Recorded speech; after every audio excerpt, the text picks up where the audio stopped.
Hello guys, അപ്പോൾ കഴിഞ്ഞ വീഡിയോയിൽ നമ്മൾ ഇവിടെ വരെയായിരുന്നു വീഡിയോ കണ്ടിരുന്നത്. അപ്പോൾ വീഡിയോ നമ്മൾ ഇവിടെ വരെ കഴിഞ്ഞിട്ട് പിന്നീട് അടുത്ത വീഡിയോ ഇടാൻ കുറച്ച് ലേറ്റ് ആയിപ്പോയി. അപ്പോൾ നമ്മൾ മണ്ണാർശാലയിൽ വണ്ടി പാർക്ക് ചെയ്യുന്നത് വരെ കണ്ടു. ഇനി ഞങ്ങൾ വണ്ടി പാർക്ക് ചെയ്തിട്ട് മണ്ണാർശാല അമ്പലത്തിൻ്റെ അകത്തേക്ക് പോവുകയാണ്. അപ്പോൾ അവിടെ ചെന്ന് കൗണ്ടർ ഉണ്ടായിരുന്നു. അവിടെ ചെന്നിട്ട് ഞങ്ങൾ ഒരുപാട് സാധനങ്ങളെല്ലാം വാങ്ങിച്ചു. നല്ല തിരക്കുണ്ടായിരുന്നു. അവിടുത്തെ പ്രധാനപ്പെട്ട വഴിപാട് പുറ്റും മുട്ടയാണ്. അത് ഞങ്ങൾ വാങ്ങിച്ചിട്ട് അവിടെ അടുത്തൊരു കുളമുണ്ട്, അവിടോട്ട് കാല് കഴുകാൻ പോവുകയാണ്. അപ്പോൾ അച്ഛനും മോളും മുന്നേ പോയി, പുറകെ ക്യാമറയും പിടിച്ചുകൊണ്ട് ഞാനും പോയി. അങ്ങനെ അവർ കാല് കഴുകി, ഞാനും കൂടെ ഇറങ്ങി കാല് കഴുകി. ഞങ്ങൾ കാല് കഴുകി അകത്ത് പോകാൻ തുടങ്ങിയാണ്. അതിന് മുന്നായിട്ട് കുളത്തിലിറങ്ങി ദേഹത്ത് വെള്ളമെല്ലാം കുടഞ്ഞ് കാലും കഴുകി. കുളത്തിൽ ഇഷ്ടം പോലെ മീനുകളുണ്ട്. നമ്മൾ കാലങ്ങോട്ട് പോയപ്പോൾ മീനൊക്കെ വന്ന് നമ്മുടെ കാലൊക്കെ കടിക്കും. അങ്ങനെ ഞങ്ങൾ തിരിച്ച് അങ്ങനെ ഞങ്ങൾ തിരിച്ച് മണ്ണാർശാല അമ്പലത്തിലേക്ക് കയറാൻ പോവുകയാണ്. അപ്പോൾ ഞങ്ങൾ ചെല്ലുന്ന സമയത്ത് അവിടെ എഴുതി വെച്ചിട്ടുണ്ടായിരുന്നു ഫോണും ക്യാമറയും ഉപയോഗിക്കാൻ പാടില്ലെന്നുള്ള കാര്യം. അപ്പോൾ അതുകൊണ്ട് തന്നെ ഞാൻ ഇതിനകത്തോട്ട് കയറി കഴിയുമ്പോൾ ഞാൻ വീഡിയോ ഓഫാക്കി. അകത്ത് കുറേ വഴിപാടും കാര്യങ്ങളൊക്കെ ഉണ്ടായിരുന്നു, അതെല്ലാം ചെയ്തു. പിന്നീട് അവിടെ അർച്ചനയ്ക്ക് കൊടുത്തിട്ടുണ്ടായിരുന്നു. അർച്ചന തന്നെ അവിടെ ഒത്തിരി പൂജകൾ നടക്കുന്ന കാരണം കൊണ്ട് തന്നെ ഒത്തിരി ലേറ്റായി കിട്ടാൻ. അതുകൊണ്ട് ആ സമയം ഞങ്ങൾ അർച്ചന കൊടുത്തിട്ട് പിന്നെ പുറത്തേക്കുള്ള വഴിയിലൂടെ പോയി. പുറത്തേക്ക് രണ്ട് സൈഡും കാടുകളാണ്.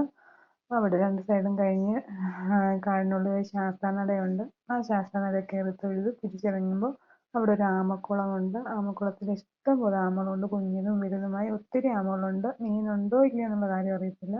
നമ്മൾ മീനെ ഒന്നും കണ്ടില്ല. ഒരുപാട് ആമകൾ അതിനകത്തുണ്ടായിരുന്നു, ചെറുതും വലുതുമായിട്ട്. ചുറ്റിനും കാടാണ്, വലിയൊരു കുളമാണ്. കുളത്തിന് ചുറ്റും കാടുകളാണ്. അങ്ങനെ ആ കാടൊക്കെ ഞങ്ങൾ കണ്ട് കുറച്ച് ഫോട്ടോസൊക്കെ എടുത്തിട്ട് ഞങ്ങൾ വീണ്ടും അങ്ങോട്ട് മുന്നോട്ട് യാത്ര തുടർന്നു. രണ്ട് സൈഡും നല്ല കാടാണ്. കാടിനുള്ളിലാണ് ഈ അമ്പലം ഇരിക്കുന്നതും. അതിനകത്തൊരു ശാസ്താനടയുണ്ട്, അതും. അങ്ങനെ രണ്ട് സൈഡും കാടാണ്. നല്ല കാടും കഴിഞ്ഞ് ഞങ്ങൾ പുറത്തോട്ട് പോവുകയാണ്.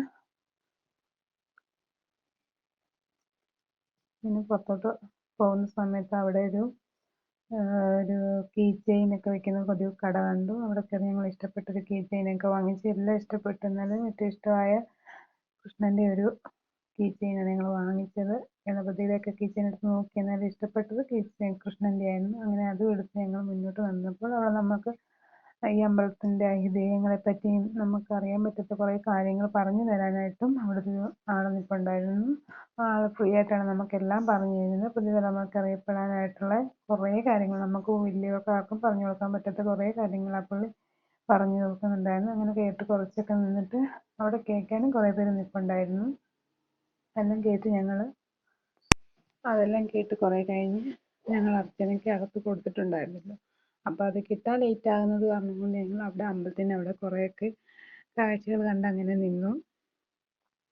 പിന്നെ അവിടെ അർച്ചനയ്ക്ക് ഞങ്ങൾ വഴിപാട് കൊടുത്തിട്ടുണ്ടായിരുന്നു. പൂജയും കാര്യങ്ങളും ആയതുകൊണ്ട് തന്നെ കിട്ടാൻ താമസിക്കുന്നത് കൊണ്ട് ഞങ്ങളവിടെ കാഴ്ചകളൊക്കെ കണ്ടു നിന്നു. അർച്ചന വാങ്ങിക്കാൻ ഞാൻ അകത്തോട്ട് കയറിപ്പോയി. അതെല്ലാം കഴിഞ്ഞ് ഞങ്ങൾ അർച്ചന എല്ലാം മേടിച്ച് വീണ്ടും ഞങ്ങൾ പുറത്തോട്ട് ഇറങ്ങി. വണ്ടി പാർക്ക് ചെയ്തിട്ട് പോയി. അവിടെ കുറേ ടോയ്സുകളൊക്കെ ഉണ്ടായിരുന്നു. കല്യാണം എന്തൊക്കെ ടോയ്സ് വാങ്ങിച്ചു. അത് കഴിഞ്ഞ് വീണ്ടും ഞങ്ങൾ യാത്ര തിരിച്ചു, വണ്ടി എടുത്തുകൊണ്ട് തിരിച്ചു.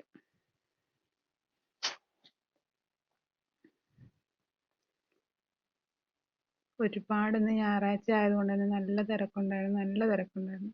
ഞങ്ങൾ വന്നപ്പോൾ തന്നെ രണ്ടിരട്ടിയാണ് ഞങ്ങൾ തിരിച്ചിറങ്ങാറായപ്പോഴത്തേക്ക്. അപ്പോൾ നല്ല തിരക്കുണ്ടായിരുന്നു. അങ്ങനെ ഞങ്ങൾ തിരിച്ച് യാത്ര തുടർന്നു. അപ്പോൾ തിരിച്ചു വരുമ്പം ചെങ്ങന്നൂർ അമ്പലത്തിൽ കയറണമെന്നായിരുന്നു ഞങ്ങളുടെ ആഗ്രഹം. പക്ഷേ നമുക്ക് അവിടെ അർച്ചനയ്ക്കൊക്കെ കൊടുത്ത് കഴിഞ്ഞപ്പോൾ നമ്മുടെ അർച്ചന പ്രസാദമൊക്കെ എത്താൻ ലേറ്റ് ആയതുകൊണ്ട് തന്നെ സമയം ഒരുപാടായിരുന്നു. രാവിലെ തന്നെ വീട്ടിൽ നിന്നൊന്നും കഴിക്കാതെ ആയിരുന്നു പോയത്.